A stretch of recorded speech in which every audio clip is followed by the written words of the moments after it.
Hi, this is John Whitaker for the Mathematical Analysis 2 class, and this is our 32nd video lecture.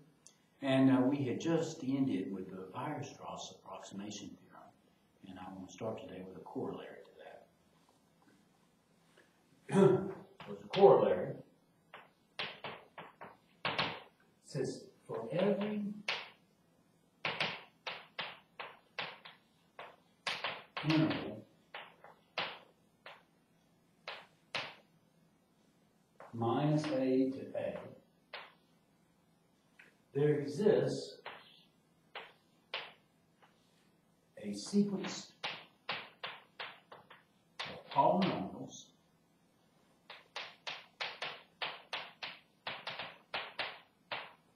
say p sub n star, and run from 1 to infinity, such that the limit as n goes to infinity of p sub n star of x equals to x uniformly on a to b minus a to a, that's what I should say, and p star p sub n star of 0 is 0. All right, this is very easy to show. It's immediate consequence for the Weierstrass approximation theorem. Let's take a quick look at its proof.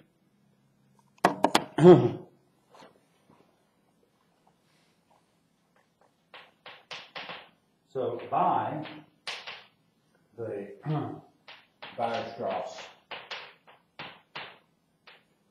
approximation theorem,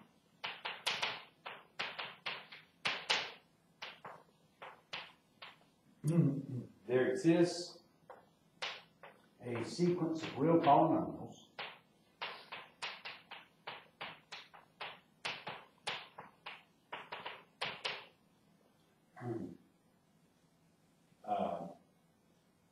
I'll say p sub n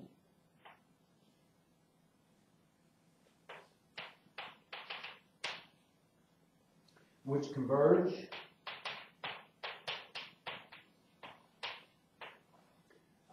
to absolute value of x, but it's continuous, uniformly on minus a to a.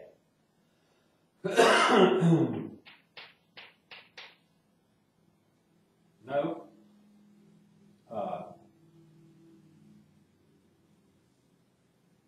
the limit as n goes to infinity of p sub n of 0, that will be equal to 0. So the sequence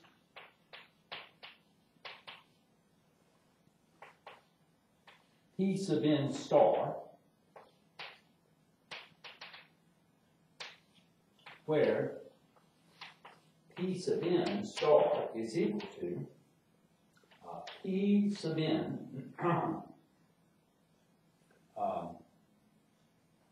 minus p sub n of x. Let me write this down. P sub n of x is equal p sub n star of x is equal to p sub n of x minus p sub n of 0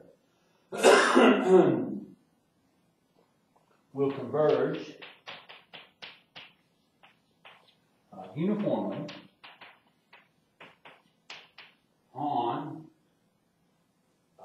uniformly to absolute value of x on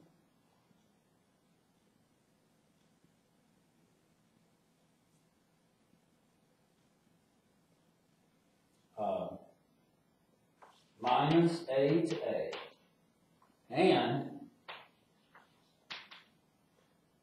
p sub n star of 0, okay, will be equal to 0. And that's the proof.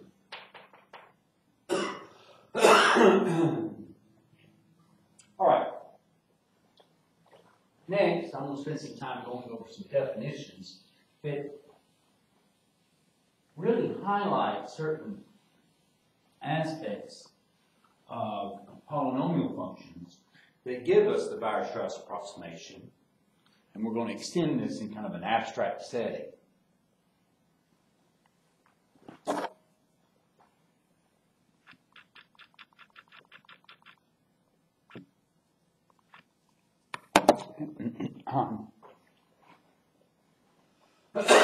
Here's my first definition. It says a family, script A, of complex functions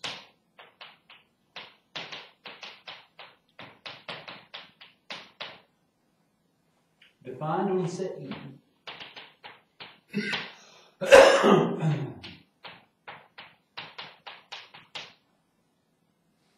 is said to be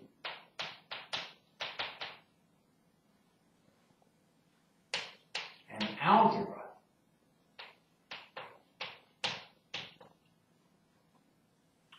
if for all F and G in script A and for all C that are complex numbers, and we have three criteria. F plus G will be in the family, script A. 2. F times G will also be in the family. And 3, C times F will be in script A. So that's what it means to be an algebra. We can also make a similar definition. I'll write this on the board.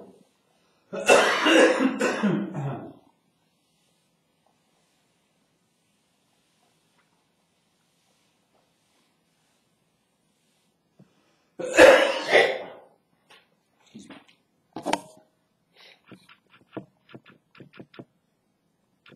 For real value functions,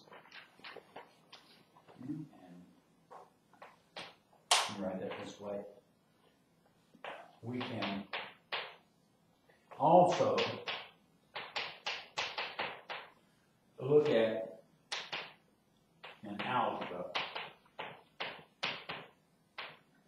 of real functions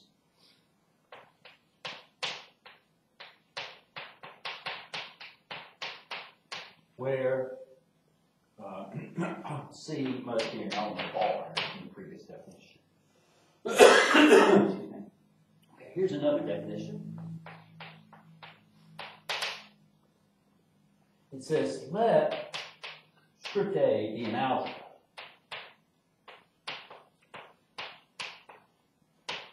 suppose for all sequences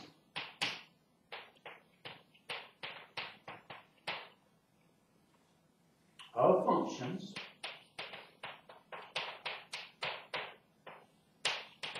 f sub n that are in script A that converge uniformly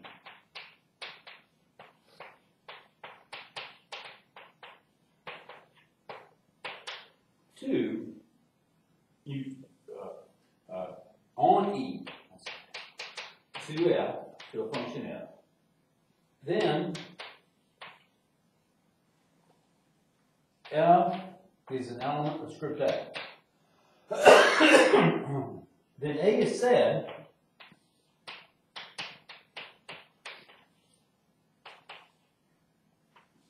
to be uniformly closed.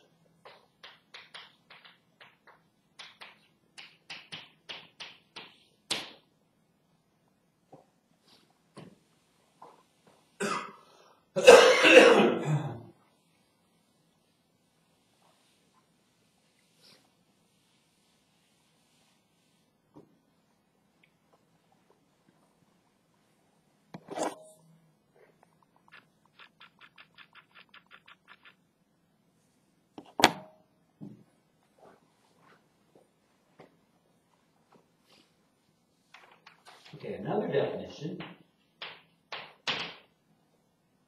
is we say let script A be an algebra.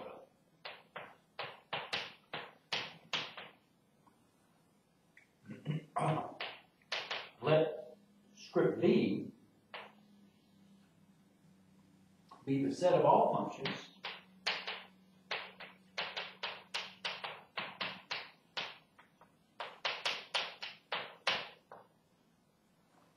which are limits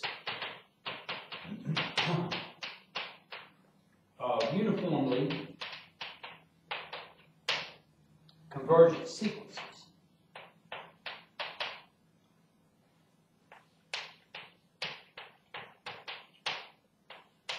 Of script A. Then script B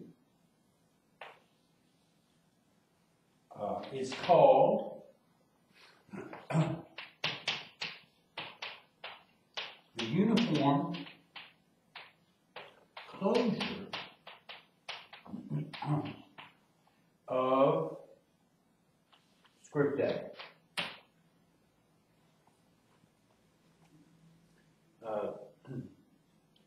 Let's look at some examples.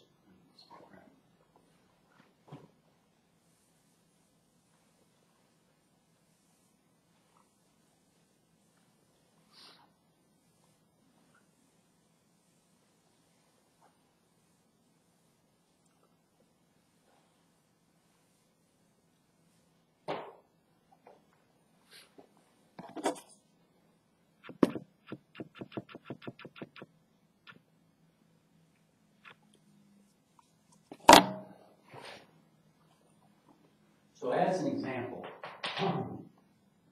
if you let script A be the set of all polynomials on A to B,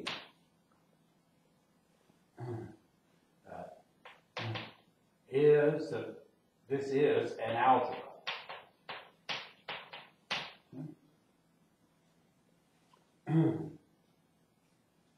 Then by Weierstrass's theorem, the approximation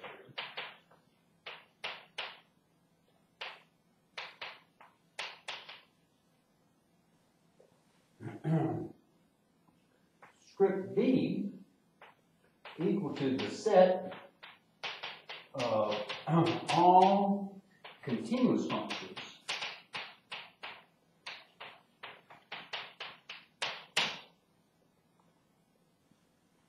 on A to B is the uniform closure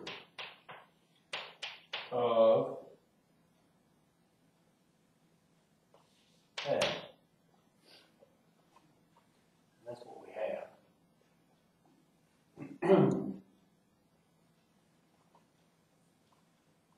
Now, as a theorem,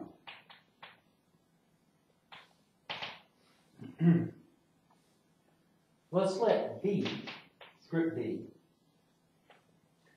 be the uniform closure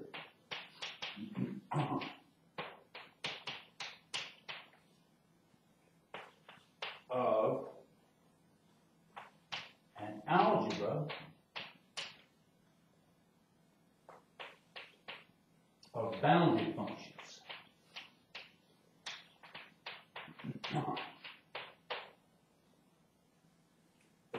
It's pretty clear that the collection of bounded functions are going to be an algebra. If you add two bounded functions together, you're going to get a bounded function. You multiply two bounded functions together, you're going to get a bounded function. If you take the constant times the bounded function, it's still going to be bounded.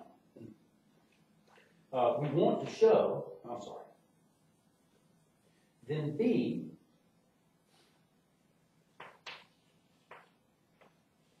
script B is a uniformly closed algebra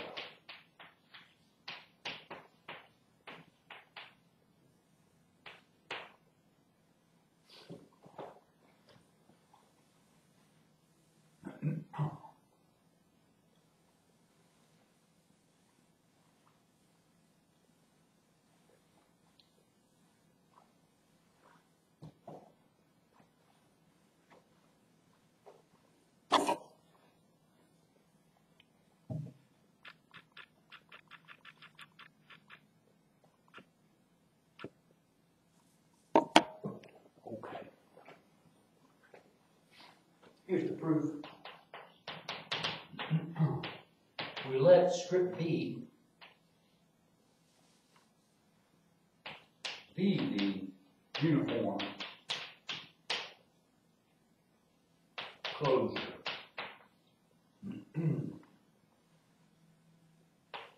of an algebra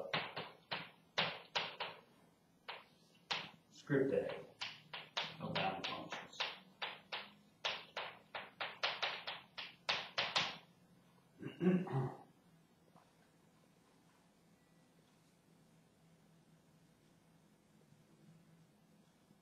Okay, we want to show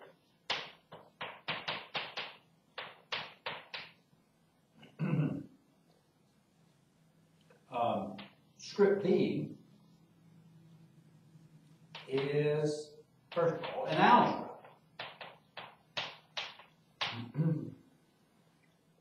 And that it's uniformly bound.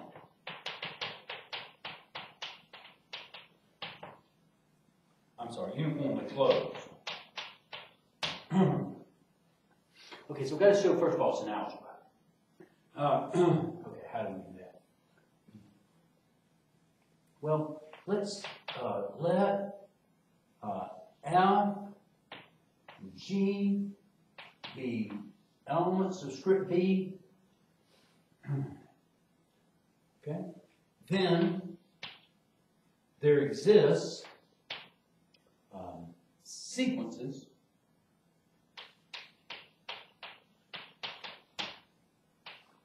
script F sub n that's NA and which converges start that way, which converges uniformly to F on E, and the sequence G sub n in A that converges uniformly to G.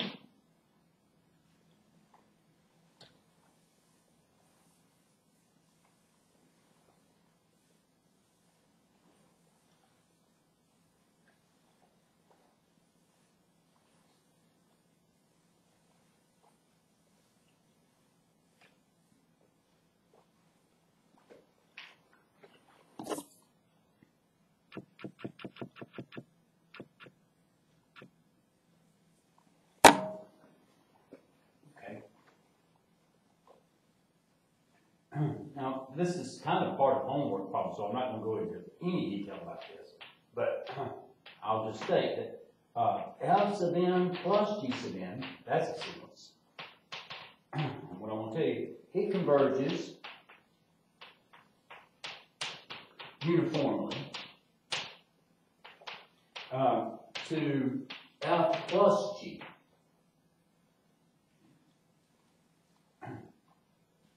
Since the Fn's and the Gn's are bounded, then F sub n times G sub n is a sequence. Converges uniformly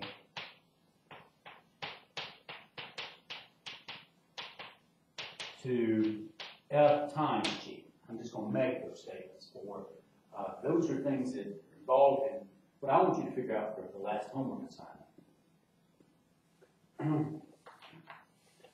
Now, let's let C be an element of the complex numbers. We will show, I didn't actually do this in homework, anything involved with this in homework, we will show C times F sub n converges uniformly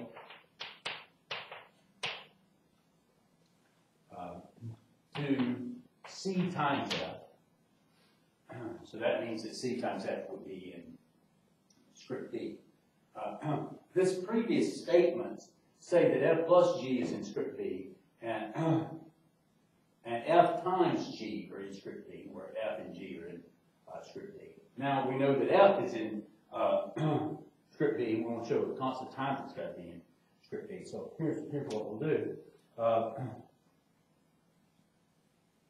First of all, if C equals to 0, then it's clear that C times F of n equals to 0 all the time, which converges to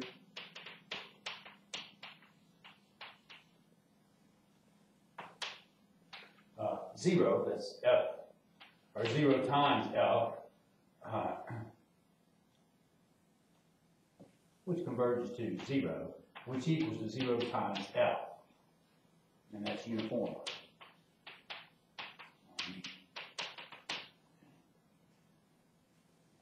So suppose C is different from 0. What we'll do is we'll let epsilon be greater than 0 be given. So it converges here. We need a natural number.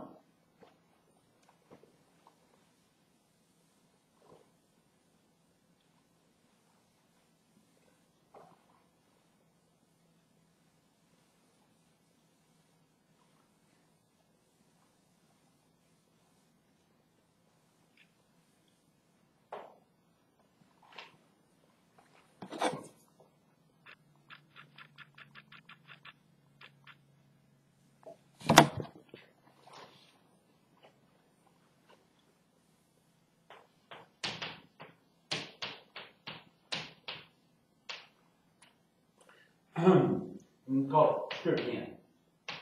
Such that for all n bigger than or equal to script n, then C times f sub n of x minus C times f of x will be less than epsilon, and that's true for all x element of E. Now note,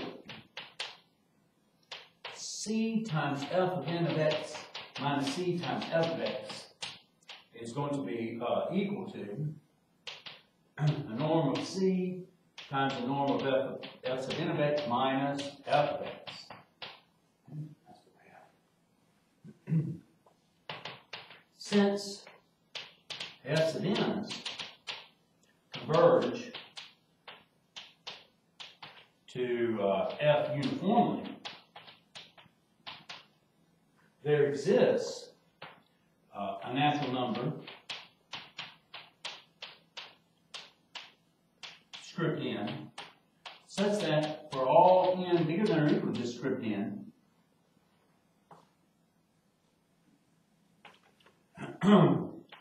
f sub n of x minus f of x will be less than epsilon over the absolute, or the norm of C.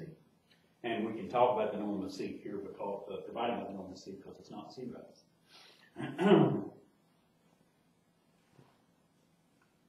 And that's true for all x element of E.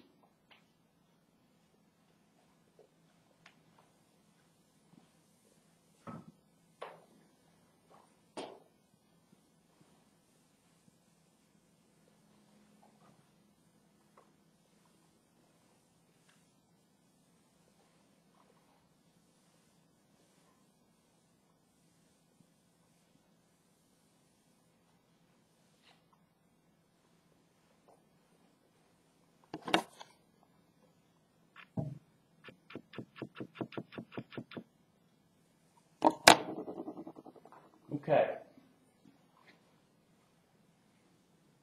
Thus, for all n bigger than or equal to this big N, C times f sub n of x minus C times f of x will be less than epsilon for all x in E. That means C times F sub n is the sequence. Converges uniformly to C times F on E. All that work proves that script B is an algebra. Okay.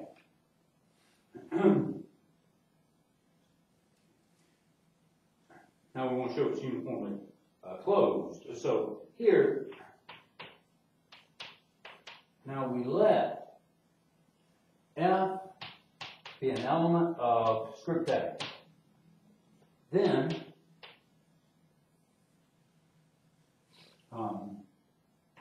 if you look at the sequence F sub n, it's identically F.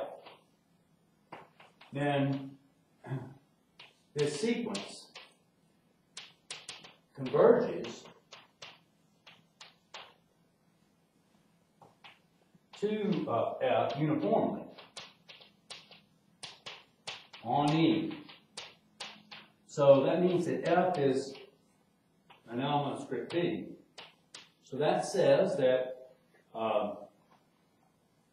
the algebra A is contained in this algebra script B. And just some comments here. The sup norm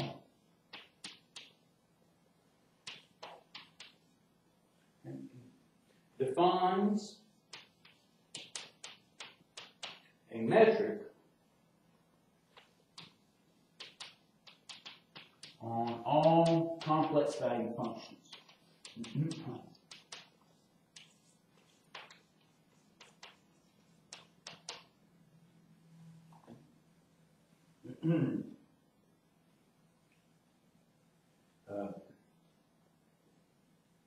That are bounded. That's what we'll say. So what we have is script A is a subset of this metric space.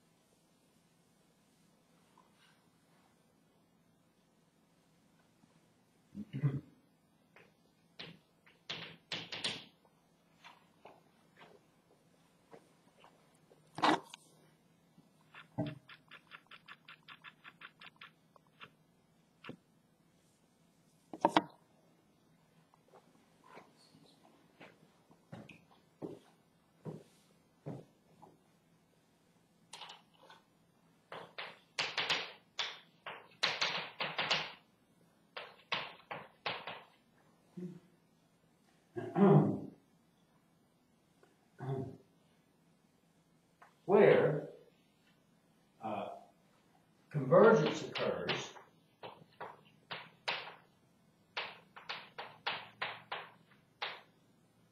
if and only if, so F sub n's converge uniformly to B.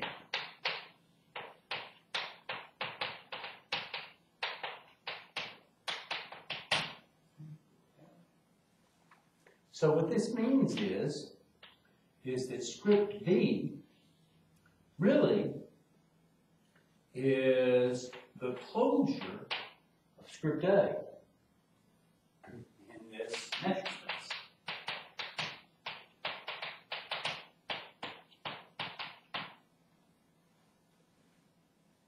Thus, script B is closed and contains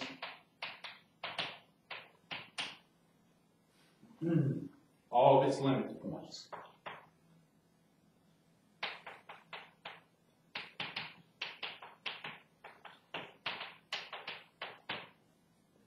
So that implies that script B is uniformly closed.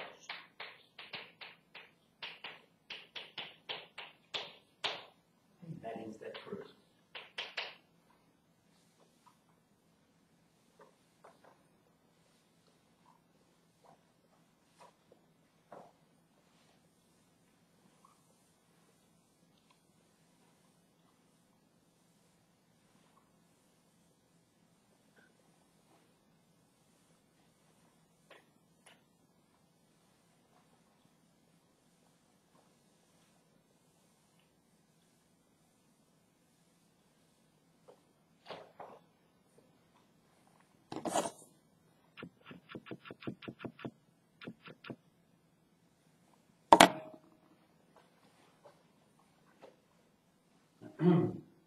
Now, it's a definition.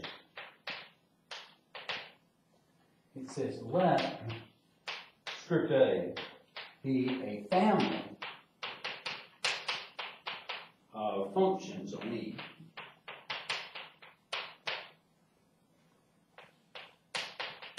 I'm not saying it's an algebra. Then, script A is said to separate points on it. Okay. If to every pair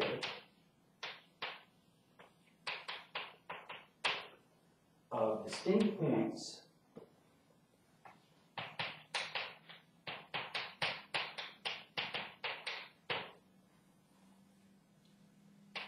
x of 1 and x of 2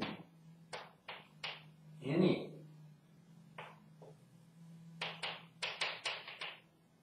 there is a corresponding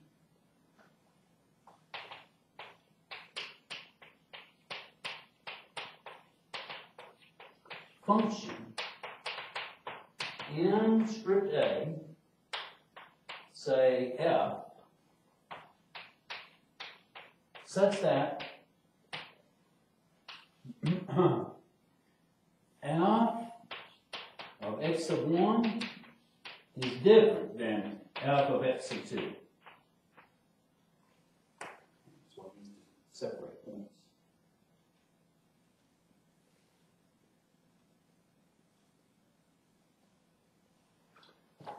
Okay, another definition.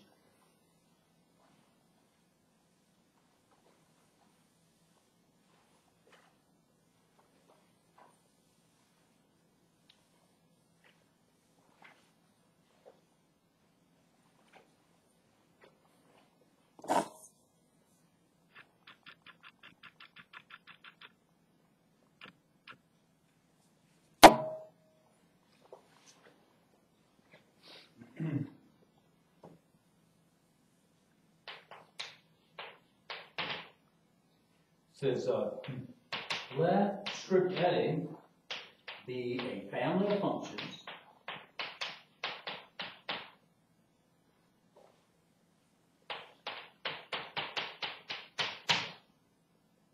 on a set E.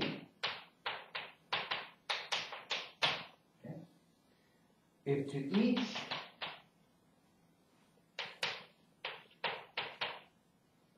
x element of E there corresponds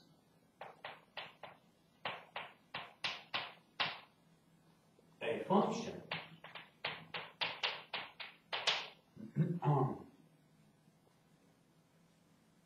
G, element of A, such that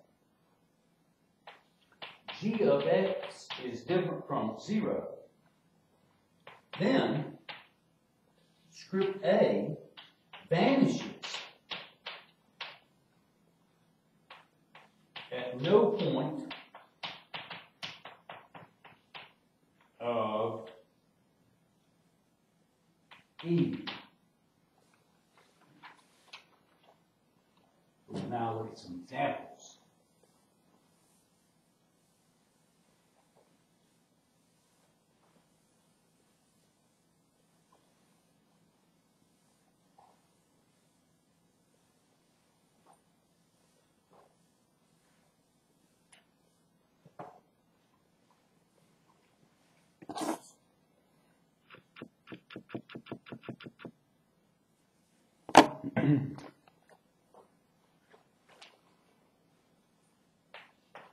For example, we say let script A be the set of all polynomials on R. Then script A separates points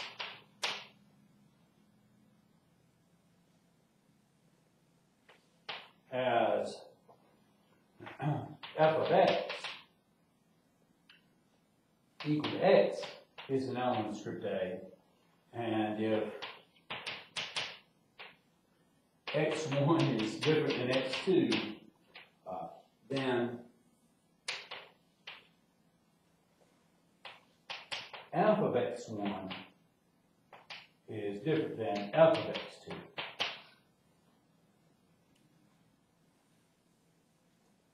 Also,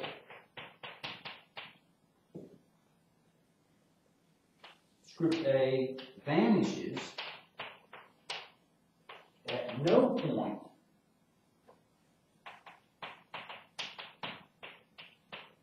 of E, as for every x in R, with x being different from 0, f of x equal to x will be different from 0. And g of x equal to x plus 1 is not 0 if x does equal to 0.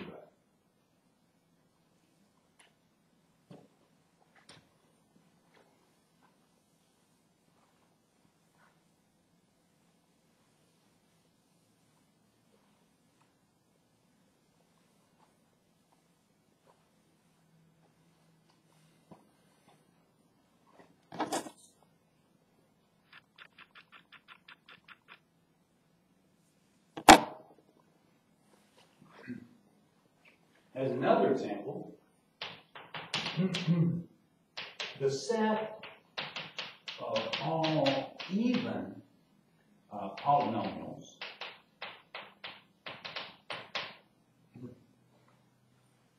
on minus 1 to 1 does not separate points.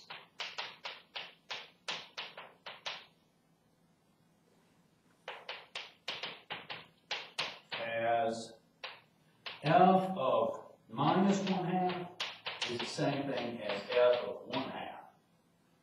And that's true for all f's. That's true for all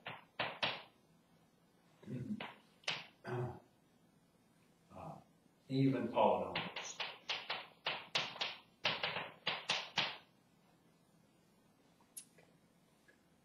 All right, well, here's a theorem. It says, suppose script A is an algebra of functions on a set script alpha. Oh, no, I'm sorry, on a set E. Script A separates points on E, and script A vanishes at no point of E. And C1 and C2 are constants.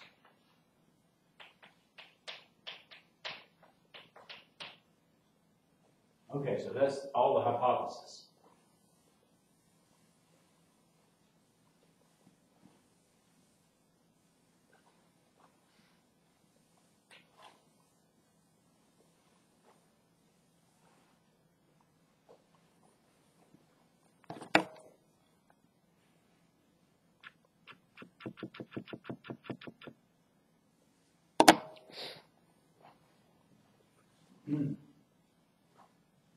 Then, here's the conclusion. Script A contains a function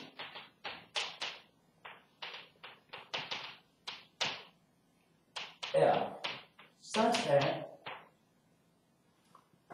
f of x of 1 equals to c and f of x of 2 equals to c sub 2. All right, let's look at the proof of this. It's not a bad proof. It's not a hard proof. Okay, so since script A separates points on E, there exists a G element of script A with G of x of 1 is different than G of x of 2. Since script A vanishes at no point,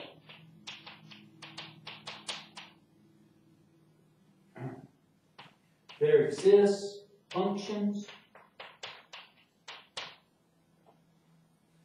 h and k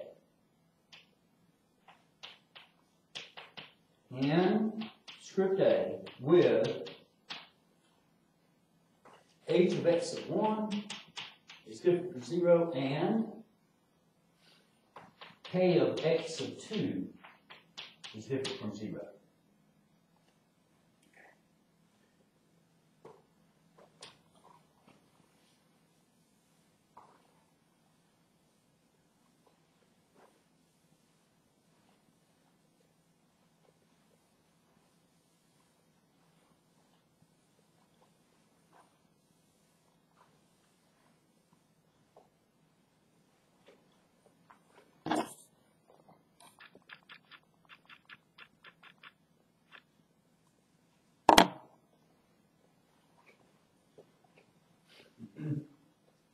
Okay, so let U equal G times K minus G of x of 1 times K, and V we're going to find to be equal to G times H minus G of x of 2 times H.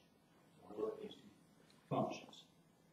Okay, first of all, note U and V are in the algebra. And this is true because if you look at U, this is a constant. K is in algebra. Constant times K is in algebra. And it really you have this minus being part of the constant. Okay? So that's this part's in the algebra. G is in algebra. K is in algebra. Multiplication is in algebra. Here we're adding. If you change that to addition and put the subtraction to G of x of 1. That's going to be an algebra. Same thing for V. Also, if you look at U of x of 1, well, that's going to be equal to G of x of 1 times K of x of 1 minus G of x of 1 times K of x of 1. And you see that very quickly, that equals to 0. And if you look at V of x of 2, that's equal to G of x of 2 times H of x of 2 minus G of x of 2 times H of x of 2, so that equals to 0.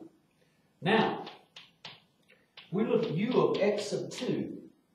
That's equal to G of x of 2 times K of x of 2 minus G of x of 1 times K of x of 2, which equals to K of x of 2 times G of x of 1 minus G of x of, x of 2 here, minus G of x of 1.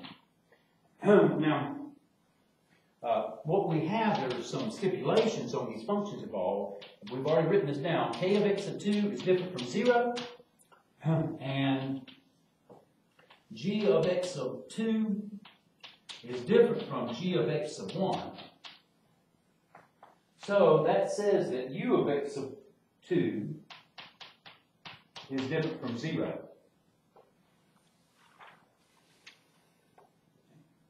Similarly, if you look at v of x sub 1, that's going to be equal to g of x sub 1 times h of x sub 1 minus g of x sub 2 times h of x sub 1, which equals to h of x sub 1 times g of x sub 1 minus g of x sub 2. Okay? And this guy isn't 0, and h of x sub 1 isn't 0. So, v of x sub 1 is not 0. Great.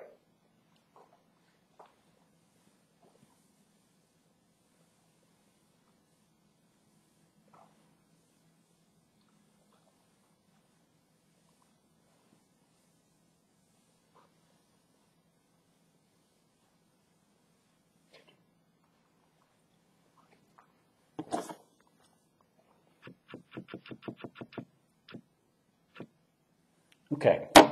What we're going to look at is particular function. We let f of x be equal to c sub 1 over v of x sub 1, so that's constant, times v of x plus c sub 2 over u of x sub 2 times u of x. Then f is in this algebra. This is a constant times something in algebra, this is a constant times something in algebra, and so when we add those together, we get something in algebra. Note, alpha of x sub 1 is equal to c sub 1, v of x sub 1 over, or times v of x sub 1, plus c sub 2, u of x sub 2, u of x sub 1. And what we showed previously is that u of x sub 1 was 0. So this part right here, these two things cancel. So we get c sub 1 plus 0, which equals to c sub 1. Also, alpha of x sub 2 is equal to c sub 1, v of x sub 1 times v of x sub 2 plus c sub 2 over u of x sub 2 times u of x sub 2. V of x sub 2 we showed earlier was equal to 0. So this is equal to 0 plus c sub 2. These two guys cancel out, which is c sub 2. And that's what we set out to show.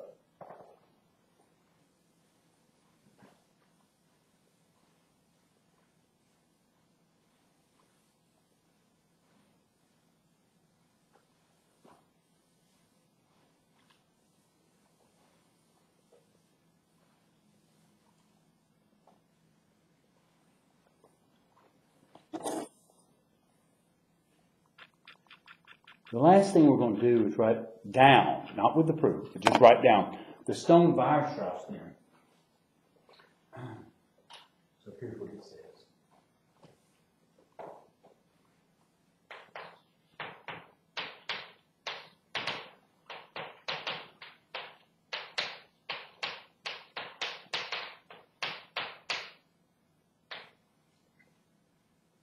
It says, let strip A be an algebra of real continuous functions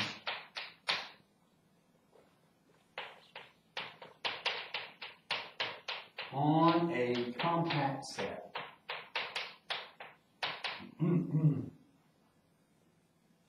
Okay. If script A separate points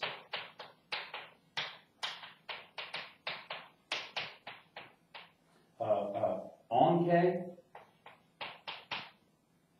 and if script A vanishes at no point of K, then the uniform closure Group B of A consists of all real continuous functions on K.